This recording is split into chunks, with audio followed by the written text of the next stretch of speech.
नमस्कार मित्रांनी मैत्रिणींनो, कशा आहात? सर्व ठीकच असाल अशी आशा करते।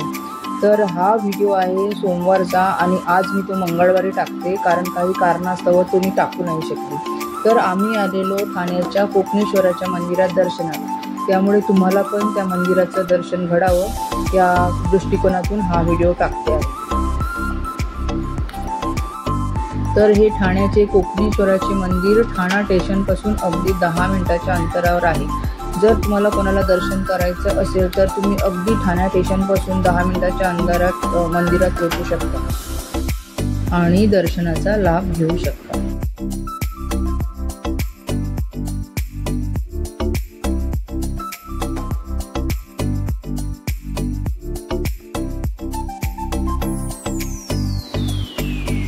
मंदिरात 2 भव्य दरवाजे आहे। मंदिरात प्रवेश करताच तुम्हाला हनुमान आणि मारुतीचे दर्शन होते। तसेच मंदिराच्या परिसरात तुम्हाला बरेच छोटे छोटे मंदिराचे दर्शन पण होते। पंचमुखी मारुती, दत्ताचे मंदिर आहे, तिथे राम मंदिर आहे, काळभैरव, शीतल देवी, गरुडाचे मंदिर, काली मातेचे मंदिर, शिवाय तुम्हाला ब्रह्माचे मंदिर, विठ्ठल रखुमाईचे मंदिर या सर्वांचे पण दर्शन तिथे होते। हे मंदिर माणसांनी तुम्हाला अगदी गजबजलेले दिसेल, कारण इथे लांबून लोक दर्शनाला येतील। मंदिराच्या परिसरात ब्राह्मण बसलेले असतात, ते लोकांच्या कुंडल्या आणि जन्मपत्रिका बघतात। शिवाय लोकांना लागलेले साडेसाती आणि शनी यांच्या पूजा पण ते करतात। मंदिर सकाळी 3 वाजता खुलतं आणि रात्री 9 वाजेपर्यंत खुलं असतं।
असं बोलतात की ज्या आपल्या समस्या त्या माणसांकडे सांगू नये, कारण का माणसांकडे समस्या सांगितल्या तर ते तुमच्या समस्यांना हासा करतात, तुमचे टिंगल टवाळकी करतात, तुम्हाला नावं ठेवतात। पण जर तुमच्या समस्या तुम्ही देवांकडे सांगितल्या, देवाकडे तुम्ही तुमच्या समस्या सांगितल्या तर त्या समस्यांचे देव नक्कीच निवारण करतात आणि तुम्हाला त्या तुमच्या संकटापासून मुक्ती देतात।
आपण जसे जसे सर्व देवतांचे दर्शन करून पुढे पुढे जातो तेच मंदिराच्या पुढे परिसरात तुम्हाला एक मोठा नंदी दिसतो।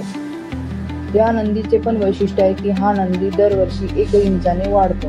जुने लोक सांगतात सुरुवातीला हा नंदी खूप छोटा होता, आता याची उंची बरीचशी वाढली आहे आणि हा मोठा झालेला आहे। नंदीचे दर्शन केल्यानंतर कोपनेश्वराच्या गाभाऱ्याच्या बाहेर पण गणपती आणि इतर देवतांचे मूर्तींचे दर्शन तुम्हाला होते।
मंदिराच्या गाभाऱ्यात भव्य असं 5 फूट उंचीचं मोठं शिवलिंग आणि आजूबाजूला ओम नमः शिवायचा चाललेला नामघोष मन अगदी प्रसन्न होते।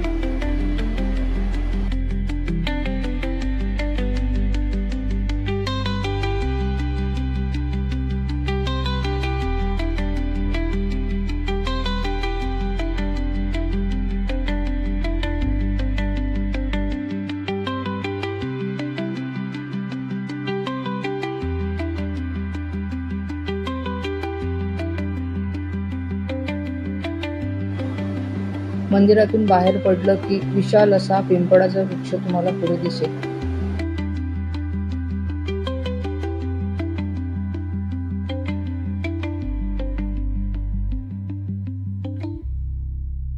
तर अशा प्रकारे तुम्हाला या छोट्याशा व्हिडिओतून कोपनेश्वराच्या मंदिराचं दर्शन घडवलं। पुढे पण आम्ही असं दर्शनाला गेलो की तुम्हाला दर्शन घडवू। तर चॅनलला लाईक शेअर सबस्क्राईब नक्की करा आणि व्हिडिओ कसा वाटला ते नक्की सांगा।